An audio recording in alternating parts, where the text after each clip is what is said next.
The scorching Arizona sun beat down mercilessly on the dusty border town of San Carlos as Miguel Santos emerged from the desert like a ghost from another world. His weathered boots kicked up small clouds of red dirt with each step, and his dark eyes scanned the settlement with the careful attention of a man who had survived too many dangerous situations to take anything for granted. The year was 1924, and the border between Mexico and the United States was a lawless place where justice often came at the end of a gun barrel. Miguel had been walking for 3 days straight, surviving on nothing but cactus water and the dried meat he carried in his leather pouch. His horse had died 2 days back from a rattlesnake bite, leaving him to cross the remaining 50 miles of desert on foot. But Miguel was no ordinary traveler. He was a former Texas Ranger who had left his badge behind after witnessing corruption that went all the way to the state capitol. Now he made his living as a bounty hunter, tracking down criminals who thought they could disappear into the vast wilderness of the Southwest. The town of San Carlos looked like a dozen other border settlements Miguel had seen before. Adobe buildings lined a single dusty street, with a general store, a cantina, and a small jail that doubled as the sheriff's office. What caught his attention immediately was the crowd gathered in the town square, their voices raised in angry shouts. Miguel adjusted his hat to shade his eyes better and moved closer to see what had stirred up the local residents. As he approached the crowd, Miguel could see a makeshift gallows had been erected in the center of the square. 2 young Apache women, probably no more than 18 or 19 years old, stood with their hands tied behind their backs and nooses around their necks. Their faces showed no fear, only the quiet dignity that Miguel had learned to respect in the Native American people he had encountered during his years as a lawman. The taller of the 2 women had long black hair that fell past her shoulders, while her companion wore her hair in traditional braids decorated with small feathers. A fat man in a dirty vest was reading from a piece of paper in a voice loud enough for everyone to hear.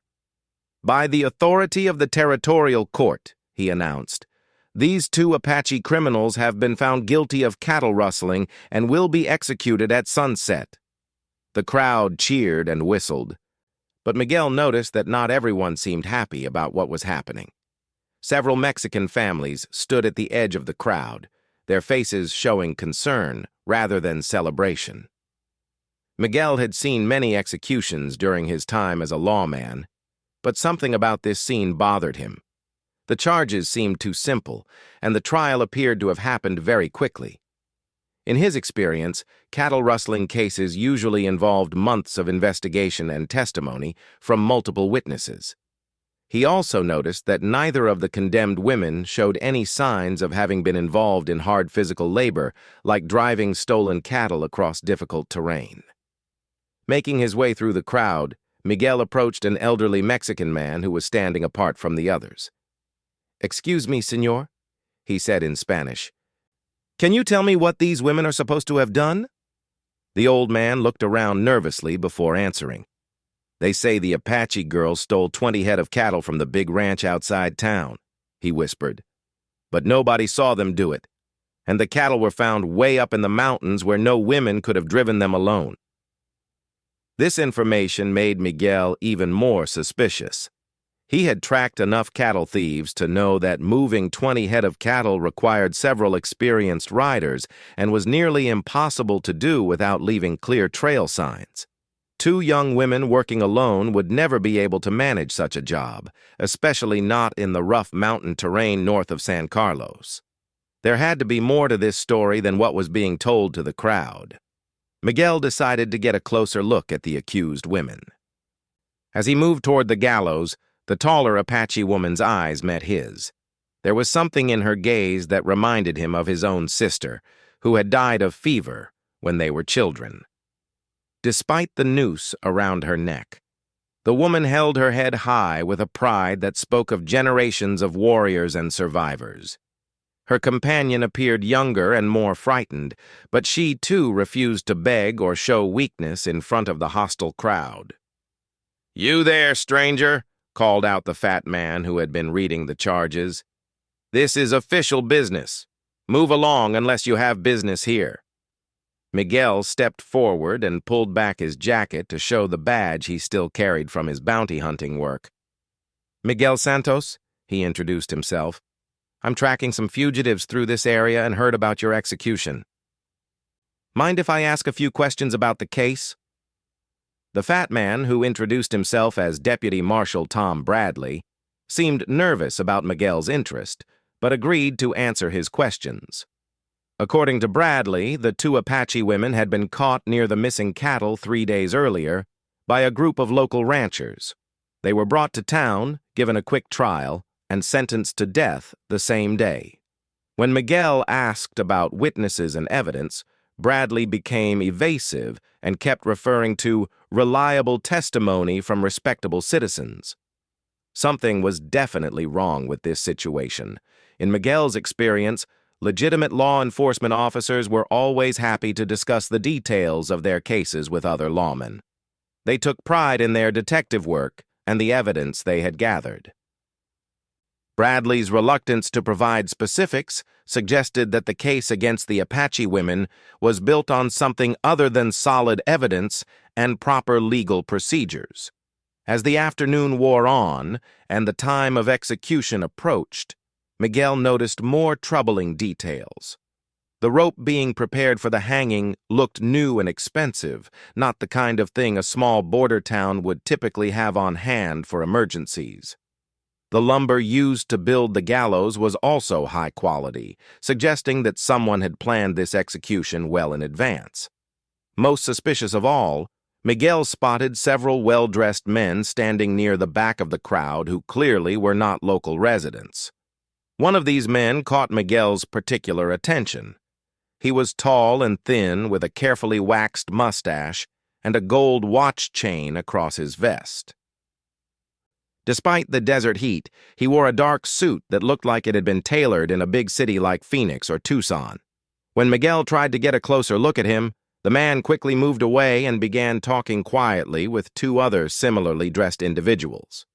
Miguel's instincts, sharpened by years of tracking dangerous criminals, told him that these well-dressed strangers were the key to understanding what was really happening in San Carlos. They were too clean and too nervous to be simple spectators at a local execution. Their presence suggested that someone with money and influence had a strong interest in seeing these Apache women die, and that interest probably had nothing to do with stolen cattle.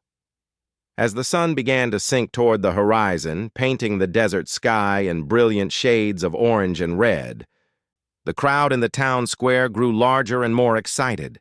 Children ran between the adults while vendors sold food and drinks as if this were a carnival rather than an execution.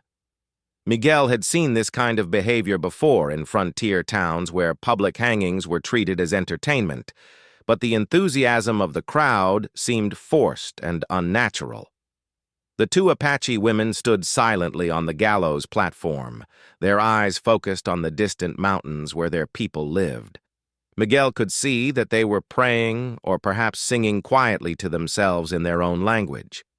Their calm dignity in the face of death was a sharp contrast to the ugly mood of the crowd below. Whatever these women had or had not done, they deserved better than to die as entertainment for a bloodthirsty mob. Deputy Marshal Bradley climbed onto the platform and began his final speech about justice being served. But Miguel was no longer listening to his words. Instead, he was studying the faces in the crowd and trying to piece together the real story behind this execution. His years as a lawman had taught him that in situations like this, the truth was usually hidden beneath layers of lies, corruption, and greed. As Bradley reached for the lever that would spring the trapdoors beneath the condemned women's feet, Miguel made a decision that would change the course of events in San Carlos forever. He had spent too many years watching injustice triumph over truth to stand by and let 2 innocent women die for crimes they almost certainly did not commit.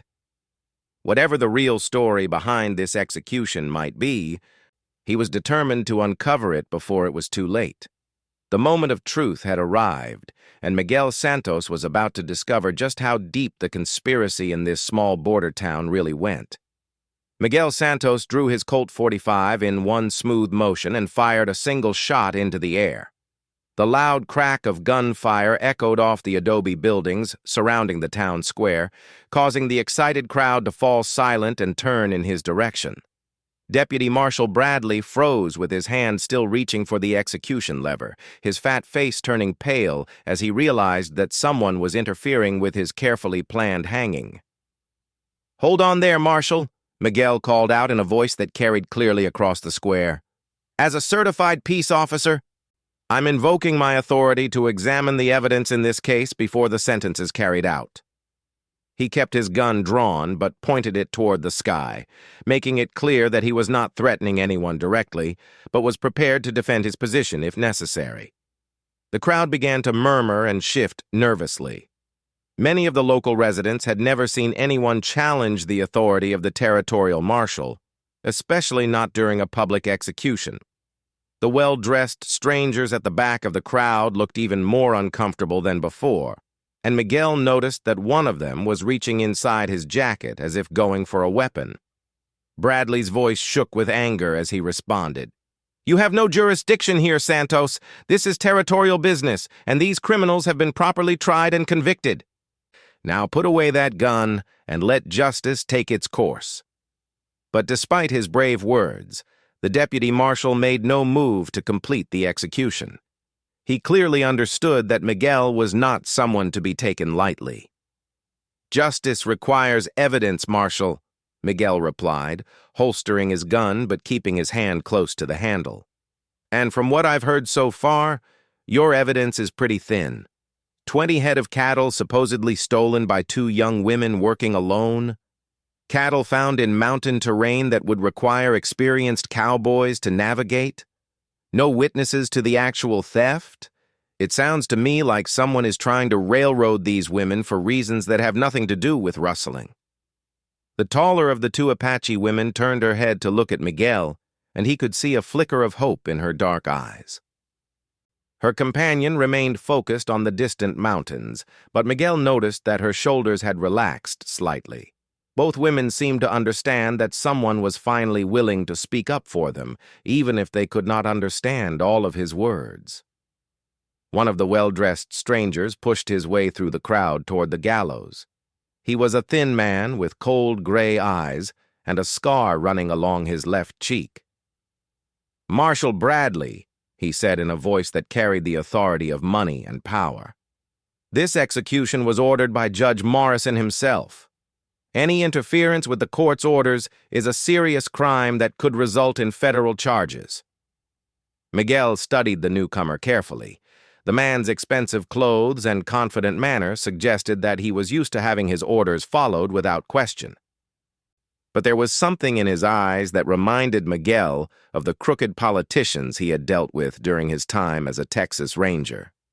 This was a man who was more comfortable operating in shadows than in the bright light of public scrutiny. "And you are?" Miguel asked, stepping closer to the stranger. "I don't recall seeing any federal marshals around here, and you don't look like a local rancher to me." The man hesitated for a moment before answering, and Miguel caught the brief flash of uncertainty that crossed his face.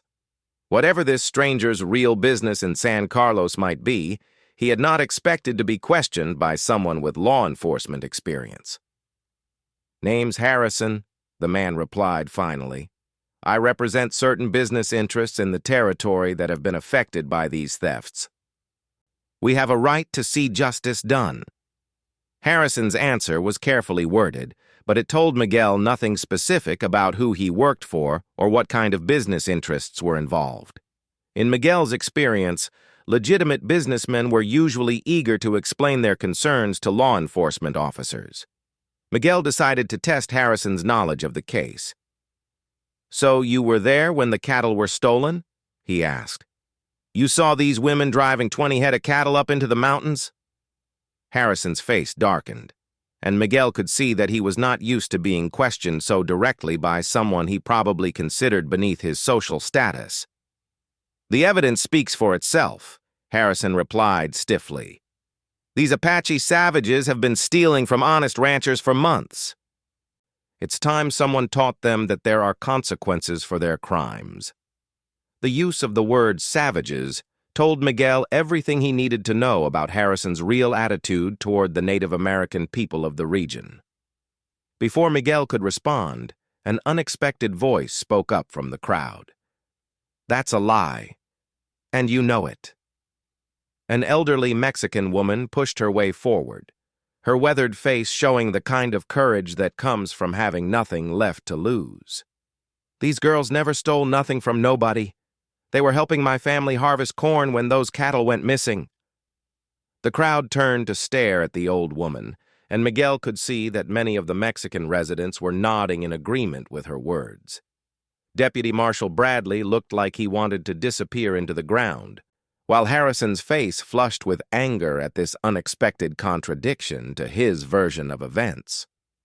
"Maria Gonzalez," the old woman continued, addressing Miguel directly, "these girls worked in my fields for 3 days straight. My whole family can tell you where they were every minute. They never left our farm until those men came and dragged them away." She pointed an accusing finger at Harrison and his companions. "Those are the ones you should be asking questions about, not these innocent children." Miguel felt the pieces of the puzzle beginning to come together in his mind. If the Apache women had been working on the Gonzalez farm during the time of the theft, then they clearly could not have been involved in stealing the cattle. Someone had deliberately framed them, and that someone was probably standing right here in the town square pretending to be a concerned citizen seeking justice. "Maria," Miguel said gently, "are you willing to swear to that testimony under oath?"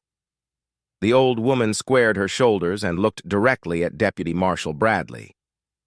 "I swear on my children's graves that what I say is true. These girls are innocent of any crime." Her voice carried the absolute certainty of someone telling the truth, and Miguel could see that even some of the Anglo residents in the crowd were beginning to have doubts about the execution. Harrison stepped forward aggressively, his hand moving toward the gun at his side. "The word of these Mexican peasants means nothing," he snarled. "They would lie to protect their Apache friends, just like they always do. Marshal Bradley, carry out the execution immediately before this situation gets any more out of hand." But Miguel was ready for Harrison's move. In one fluid motion, he drew his gun and pointed it directly at the well-dressed stranger. "I don't think so, friend," he said quietly. "In fact, I think it's time we had a more detailed conversation about your business interests in this territory. Seems to me like you're awfully eager to see these women dead, and I'm starting to wonder why." The tension in the town square was now thick enough to cut with a knife. The crowd had gone completely silent, sensing that they were witnessing something much more significant than a simple cattle rustling case. Deputy Marshal Bradley stood frozen on the gallows platform, clearly unsure whether to follow Harrison's orders or respect Miguel's authority as a peace officer. Harrison's two companions began to spread out, trying to get into better positions to draw their weapons, but Miguel had fought too many gunfights to be intimidated by their tactics. "Tell your boys to keep their hands where I can see them," he advised Harrison, "unless they want to find out how fast a former Texas Ranger can shoot." The standoff continued for what seemed like an eternity, but was probably only a few seconds. Then one of the Mexican men in the crowd stepped forward to stand beside Miguel. "He speaks the truth about these women," the man said firmly. "We all know they are innocent." Soon other voices joined in, as more and more of the local residents found the courage to speak up against what they knew was an injustice. Miguel realized that he was witnessing something remarkable. The people of San Carlos were finally standing up to whatever forces had been controlling their town from behind the scenes. But he also knew that Harrison and his associates were not going to give up without a fight. Whatever conspiracy was behind this, attempted execution ran deeper than simple cattle rustling, and Miguel was about to discover just how dangerous the truth could be in a lawless border town. As the sun continued to sink toward the western horizon, casting long shadows across the dusty square, Miguel Santos prepared for the confrontation that would either expose the conspiracy or cost him his life. The standoff in the town square was broken by an unexpected development. A young Apache brave rode into San Carlos at full gallop, his horse lathered with sweat and his face painted for war. He pulled up short when he saw the gallows and the two women with nooses around their necks. Without dismounting, he began speaking rapidly in Apache to the condemned women, his voice carrying clearly across the silent square. The taller Apache woman responded in her own language, and Miguel could see tears beginning to form in her eyes for the first time since the ordeal began. Whatever message the young warrior had brought, it was clearly significant enough to break through her stoic composure. Miguel did not understand Apache, but he had learned enough about Native American culture to recognize the exchange as something important. Harrison's face went white when he saw the Apache rider. "Bradley!" he hissed urgently to the deputy marshal. "Finish this now before more of them show up." But Miguel was not about to let the execution proceed, regardless of who else might be coming to town. He kept his gun trained on Harrison while addressing the crowd in a voice that carried absolute authority. "Everyone step back from the gallows," he commanded. "Nobody moves until we sort out exactly what's been happening here." To his surprise, most of the crowd immediately obeyed his order. Even the local residents, who had initially been calling for the execution, seemed to understand that the situation had become much more complicated than a simple cattle-rustling case. The Apache warrior dismounted and approached Miguel cautiously, his hand resting on the handle of his knife, but not threatening anyone directly. In broken English mixed with Spanish, he began to explain what had brought him to San Carlos. "My sisters," he said, pointing to the two women on the gallows. "They find bad men with stolen cattle. Men try to kill them to keep secret." Miguel felt another piece of the puzzle fall into place. If the Apache women had discovered the real cattle thieves instead of being the thieves themselves, then their execution would permanently silence the only witnesses to the actual crime. Harrison's eagerness to see them dead suddenly made perfect sense from a criminal's perspective. "What kind of bad men?" Miguel asked the warrior. The young Apache looked around nervously before answering. "White men with many guns. They steal cattle from Mexican ranchers and sell to Army Fort. Use Apache Reservation as hiding place." This revelation sent a murmur of shock through the crowd, especially among the Mexican families who had been losing livestock for months. Harrison could no longer contain his fury. "You're not going to believe the word of these Apache liars over respectable white citizens," he shouted. "Bradley, I'm ordering you as a representative of Judge Morrison to complete this execution immediately." But Deputy Marshal Bradley was beginning to look like a man who realized he had been used by forces beyond his understanding. Miguel decided it was time to reveal what he had figured out about the conspiracy. "Let me tell you what really happened here," he announced to the crowd. "Someone has been using San Carlos as a base for a cattle rustling operation that targets Mexican ranchers on both sides of the border. They sell the stolen cattle to Army purchasing agents who don't ask too many questions about where the beef comes from." Harrison's companions began to edge toward their horses, clearly preparing to flee if the situation deteriorated further. But Miguel was not finished with his explanation. "These Apache women discovered the operation by accident and were going to expose it, so Harrison and his associates framed them for cattle rustling, knowing that a quick execution would eliminate the witnesses and satisfy the local population's desire for justice."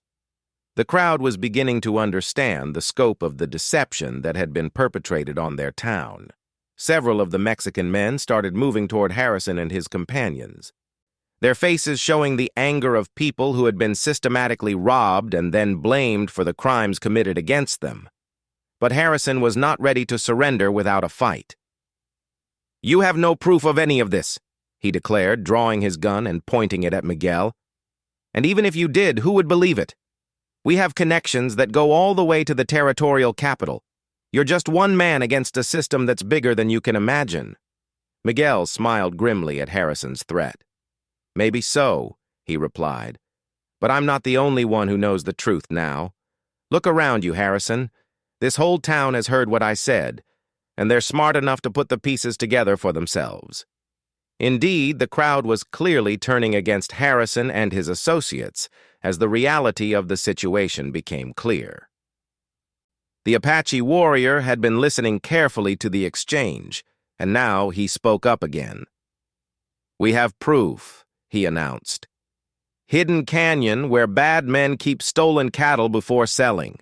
Many brands from Mexican ranchers." He pointed toward the mountains north of town. "My people watch them for many days." This was the final piece of evidence that Miguel needed to expose the conspiracy completely. "Deputy Marshal Bradley," he called out, "I suggest you release these women immediately and start asking Harrison some hard questions about his business interests, unless, of course, you're part of this operation yourself." Bradley's face went through several shades of red before he finally climbed onto the gallows platform and began removing the nooses from the Apache women's necks. "I had no idea," he muttered as he worked. "Harrison told me they had been caught red-handed with the cattle. I never thought to question the evidence." Harrison realized that his situation was becoming hopeless. The crowd was clearly turning against him. Miguel had a gun pointed at his chest, and now there was an Apache warrior who claimed to have physical evidence of the cattle rustling operation. With a snarl of rage, he threw his gun down in the dust and raised his hands in surrender. "You think this is over," he spat at Miguel, "but you have no idea how deep this goes. There are people involved in this operation who can destroy you with a word to the right politicians." But Miguel had dealt with corrupt officials before, and Harrison's threats did not intimidate him. "Maybe," Miguel replied, "but right now you're under arrest for conspiracy, cattle rustling, and attempted murder. We'll sort out the politics later." He gestured for some of the Mexican men in the crowd to help him tie up Harrison and his companions. "Right now, I think these people deserve to know exactly who has been stealing their livestock." As the sun finally set behind the mountains, painting the desert sky in brilliant shades of purple and gold, the two Apache women were freed from their bonds and reunited with the young warrior who had brought news of their innocence. The crowd began to disperse, with many of the Mexican families talking excitedly about the possibility of recovering some of their stolen cattle from the hidden canyon in the mountains. Miguel Santos looked around the town square, now empty except for the abandoned gallows and the 3 prisoners who sat with their hands tied behind their backs. Tomorrow he would have to escort them to the territorial capital to face justice, but tonight he could rest, knowing that he had prevented 2 innocent women from dying for crimes they did not commit. The Apache warrior approached Miguel as he was checking his prisoners' bonds. "My people will not forget," he said simply. "You saved our sisters when no one else would speak for them." Miguel nodded acknowledgement of the thanks, but he knew that the real credit belonged to the people of San Carlos, who had finally found the courage to stand up against corruption and injustice. As Miguel prepared to spend the night guarding his prisoners in the town jail, he reflected on how one man's willingness to ask difficult questions had exposed a conspiracy that might have continued for years. The cattle rustling operation had been clever, using racial prejudice and frontier justice to cover its tracks. But it had not counted on someone like Miguel Santos arriving at exactly the right moment to see through the deception. The harsh reality behind the Borderland conspiracy was that it represented everything wrong with the frontier system of justice. When law enforcement became corrupted by greed and prejudice, innocent people suffered while criminals prospered under the protection of their wealth and connections. But it also showed that ordinary people could make a difference when they chose to stand up for what was right, regardless of the personal cost. Miguel Santos had arrived in San Carlos as a desert wanderer looking for fugitives, but he was leaving as something more important, a reminder that true justice required courage, compassion, and an unwillingness to accept easy answers when they did not match the evidence. The Apache Maidens had been saved not by any single heroic act, but by a community that finally chose truth over convenience and justice over prejudice.